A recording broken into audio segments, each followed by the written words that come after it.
Kali ini kita akan melanjutkan tahapan dari presentasi efektif, yaitu tahap persiapan. Adapun pokok materi dari tahap persiapan ini. Menentukan desain. Desain sendiri menurut Khairul Amin adalah suatu kerangka bentuk rancangan, motif, pola, dan corak yang diimplementasikan pada suatu objek. Tujuan dilakukan desain sendiri yaitu untuk mendapat pemberian nilai yang lebih dari audiens kepada presenter. Di lain sisi juga untuk dapat membuat audiens lebih mudah dalam memahami presentasi yang disampaikan. Di bawah ini adalah 4 kategori di dalam desain. Yang pertama, general design. Pada kategori ini dibagi menjadi 2, yaitu structural appeal dan personal appeal.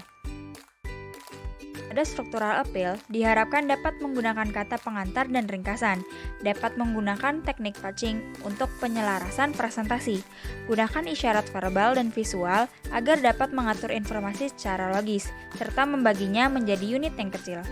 Pada personal appeal, diharapkan menggunakan sudut pandang audiens dan buatlah pertanyaan agar audiens dapat terlibat, dan jangan lupa sertakan tujuan pada awal presentasi.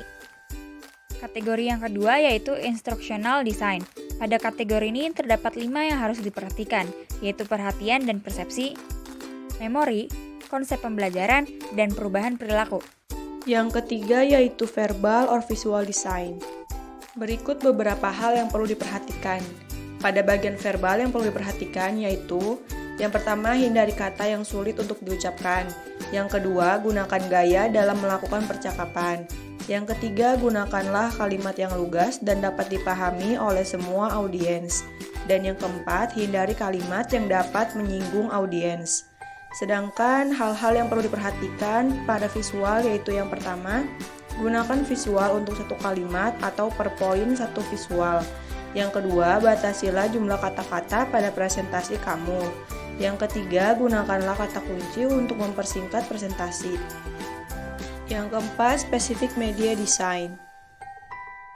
Berikut beberapa hal yang perlu diperhatikan saat membuat chalkboard atau flip chart. Yang pertama, ukuran huruf yang besar untuk mempermudah keterbacaan.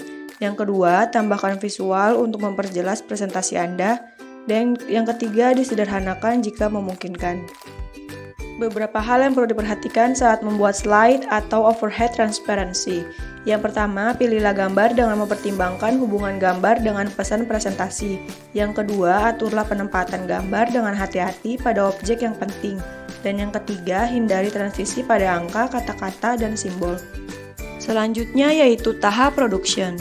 Proses produksi merupakan cara, metode, maupun teknik pengolahan bahan-bahan yang telah dikumpulkan hingga menciptakan sebuah produk untuk dipaparkan kepada audiens. Pada tahap ini juga sangat bervariasi tergantung pada media yang diproduksi, perangkat keras, dan perangkat lunak yang tersedia, serta anggaran yang didapat. Selanjutnya, tahap rehearsal. Rehearsal ini penting untuk dilakukan karena membantu mempersiapkan diri dan meminimalisir kesalahan-kesalahan dalam menghadapi sesi presentasi di hari H nanti. Selain itu, rehearsal juga dapat menunjukkan gambaran mengenai bagaimana kita membawakan topik atau melakukan pembahasan secara detail dan verbal. Rehearsal berguna untuk membangun kepercayaan sehingga tidak terjadi demam panggung saat akan melakukan presentasi.